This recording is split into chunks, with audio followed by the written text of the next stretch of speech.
what I loved was the amount with the flip cameras. You know, Yeah. So how did that come about? You gave cameras out? Yeah, you know, I had a flip camera, and I'd had this mad idea once for a music video, and I'd remembered it. We never did it, never got around to doing it. I'd said to the director, I said, what we might do is we might give out video cameras, little handy cams, to, you know, let's say 30 Japanese schoolgirls. That was the image I had in my mind. I thought, and they'll film it. It's a nice image, you know. So I thought, well, they'll film it, and then we'll get their footage, but also we'll be able to film them. So that'll look good in the video. But we never did that. So I remembered this idea, and I said, well, you know, maybe we could give out flips. So we went to some sort of blogging site and said, if you want to come tomorrow night, we'll give you a flip camera, you get a free ticket, come on in, and at the end of the night, you've got to give us the camera. And they all did. Presumably you didn't go and sort of hands-on do that yourself. I get the impression when you said, I went to a blogging site, you didn't go to a blogging site. You got them all back? Yeah, they gave them all back. And we said, well, we'll take the footage and then we'll send you the cameras tomorrow. So they got a free flip, which is a little personalised one, those ones you see in the film. So it's great, but it works so great, much to it, doesn't it? Footage. Because even with a handheld camera, you'd never get the same kind of emotion and like hysteria almost, I guess. Yeah, and if you see the straight footage, I mean, it's nice, but it's straight. Because, you know, it's proper cameras and they're all, you know, professionals. But then when you get to the kids, I mean, particularly that girl at the end, I mean, that was worth it there. Absolutely, yeah. She's something else, isn't she? She's a star.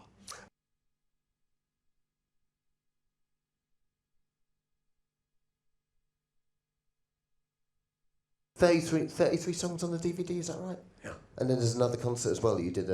Was that for the Letterman show, or did you just hijack their roof? It was for the Letterman show, yeah. That's great. Yeah, it was a good thing, because I'd never done it. So at all? I'd never done the Letterman show, no. It was quite good. And his first question when I went on there, he said, you know, he said, so many years, 30 years. He said, we've been trying to get you on the show almost on a daily basis. So, you know, he said, what's the problem? I said, I don't like the show. So it was great. He was just like, I think he got very nervous. And do you like the show? Yeah. Oh. I was lying.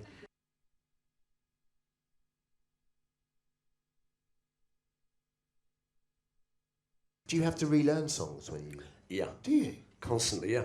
Well, the thing is, you know, I've written so many.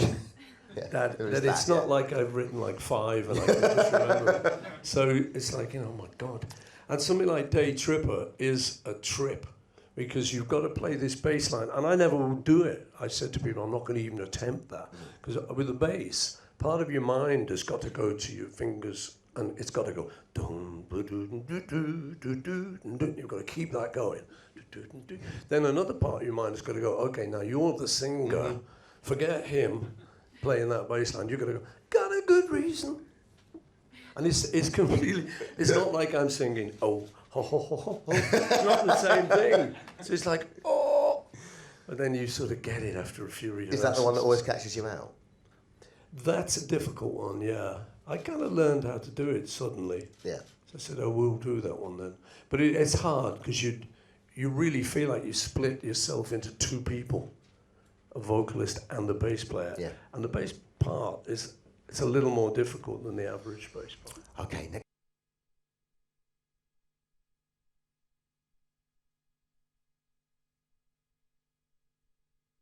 How on earth do you go about choosing the set list? I mean, when you sit down, like you said, you've written more than 5 songs. So when you sit down to do a live concert. Yeah.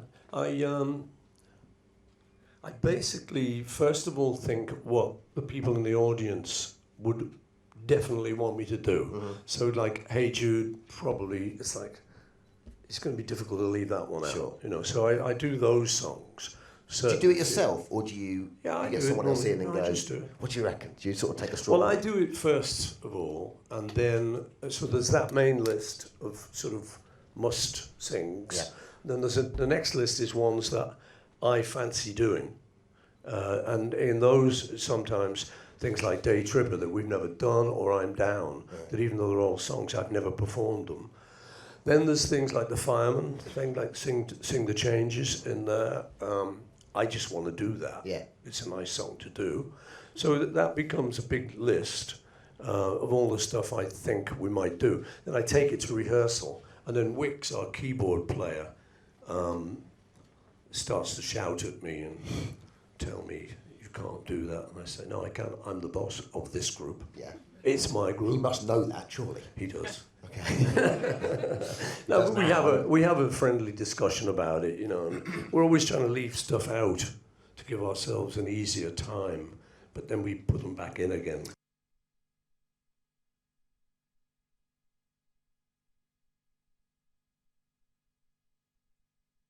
There's a wonderful moment at the start, and it's in the sleep notes as well, where you stop and you just drink it all in between a couple of songs. Yeah, I've started to get a little bit too cocky on stage, which is a good thing in a way. It's taken you a while. Yeah, exactly. No, that's the truth. It has. You know, when you first start out, you're terrified by the audience. You never know what you've got out there. Like today, for instance. So, you know, it could be anyone out there thinking, so you never know. And particularly when you're younger, you're wondering about that. Now it's not so bad because you ring your promoter and you say, how did the tickets go?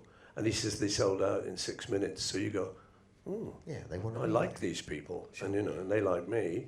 So I started to do that. I don't know when, but a little while, because you know it is a great occasion.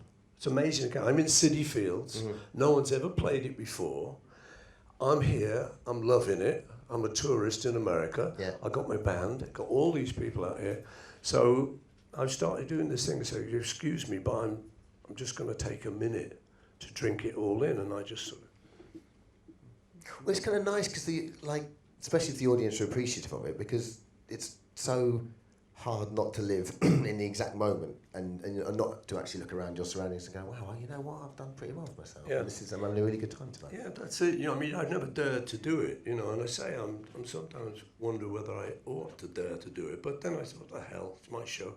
Well, sort of going back to when you were in the Beatles, was there a moment where you just went, you know what, we are really big and this is quite extraordinary? Because, you know, just hearing you talk then, you said, you know, you just weren't that cocky. You were actually quite worried about, you know, people coming and going, all right then, show us what you've got. Because you know, I'm 36 and growing up, I never would have thought that, because I've been brought up on the hysteria that surrounds the Beatles, and you know, you playing and then cutting to the crowd and the girls screaming and stuff like that. So.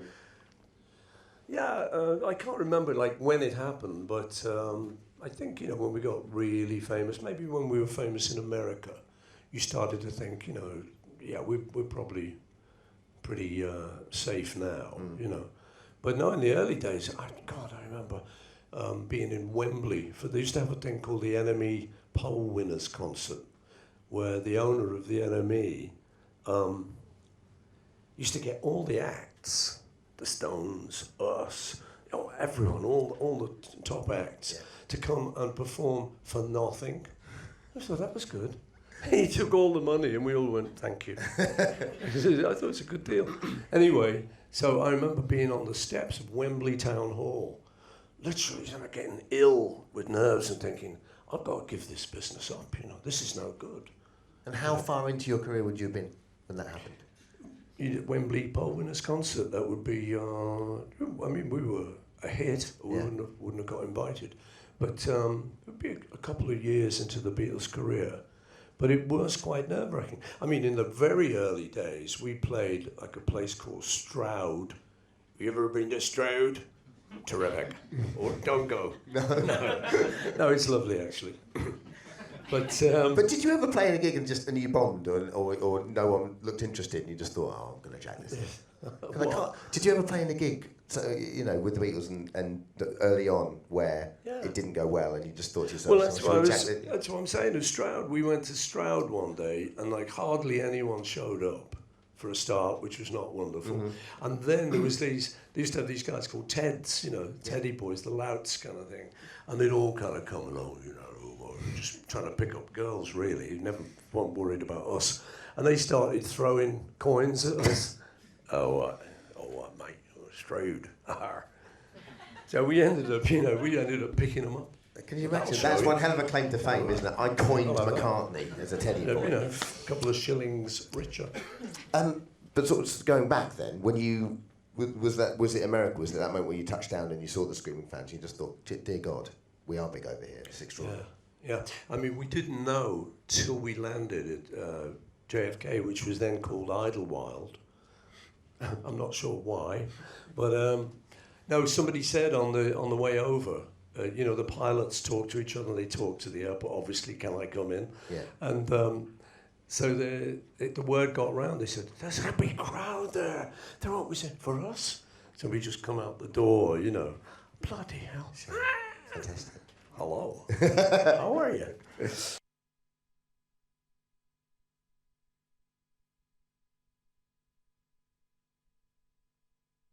With the European tour, is the first date in Hamburg? Yeah. Yeah. Was that intentional, obviously, with the... Well, you know, I don't actually choose these things. I talk to my promoter, who's very wise and who knows what halls are available. Okay. I don't know. And he said, yeah, we could start in Hamburg. I said, great, let's do that. And obviously, sort of leading up the European tour close to Christmas, what, the O2's on the 22nd? 22nd, yeah. O2, yeah. So it'll be the last one. Are you going to do any of the Christmas songs? Yeah, I think so. Just for the last couple of gigs, when it's really right on Christmas, we'd probably do a couple of... I was lucky enough to interview Paul for Radio 2, and I pleaded with him at the time if he'd do Pipes of Peace. Have you given that any more thought? We haven't. I favourite would McCartney love to song. have said, yeah, we did. And you know what? It's not too late. You sort of looked at me like I was taking the piss when I asked you it as well, and I genuinely wasn't. I know, and I thought it was a great idea. And I went to rehearsal the next day and forgot. Got to have a word with that keyboardist, right?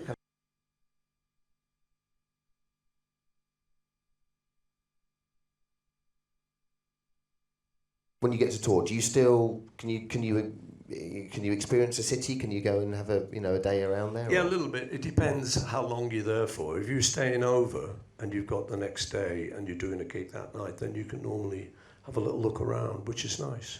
And do you get a chance to do that, or if you walk out of the hotel? Yeah, no, I insist on sort of doing that. You know, I'm not a very big entourage person, so I will just hop off and just go and look at whatever's there, you know. And is it the case that almost like the smaller the entourage, if you just go out on your own, then people almost look at you twice but don't really think about it? Yeah. As opposed to if you go around with loads of people, everyone's, oh, there he is. Well, that's it. Yeah. And you go around with an army of security, you know. So I just kind of wander around and you know, some people, excuse me, are you? I said, no. I get asked that a All lot. the time, yeah. Did you think he'd be here?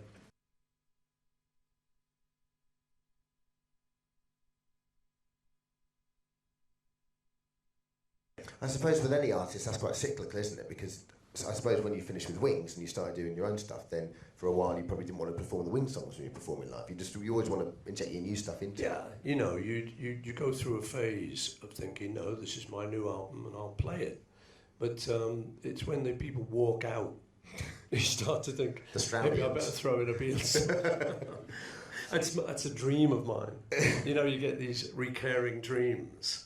Like actors are always, I hear actor friends of mine say that they have a dream where they're on stage, they suddenly realise they don't know what play they're in. You know, well, it happens, you know, musically. So I'm sort of, you know, singing something, and they start walking out, and they're, oh my God. So I'm going, you know, long tall Sally. Anything to get them back.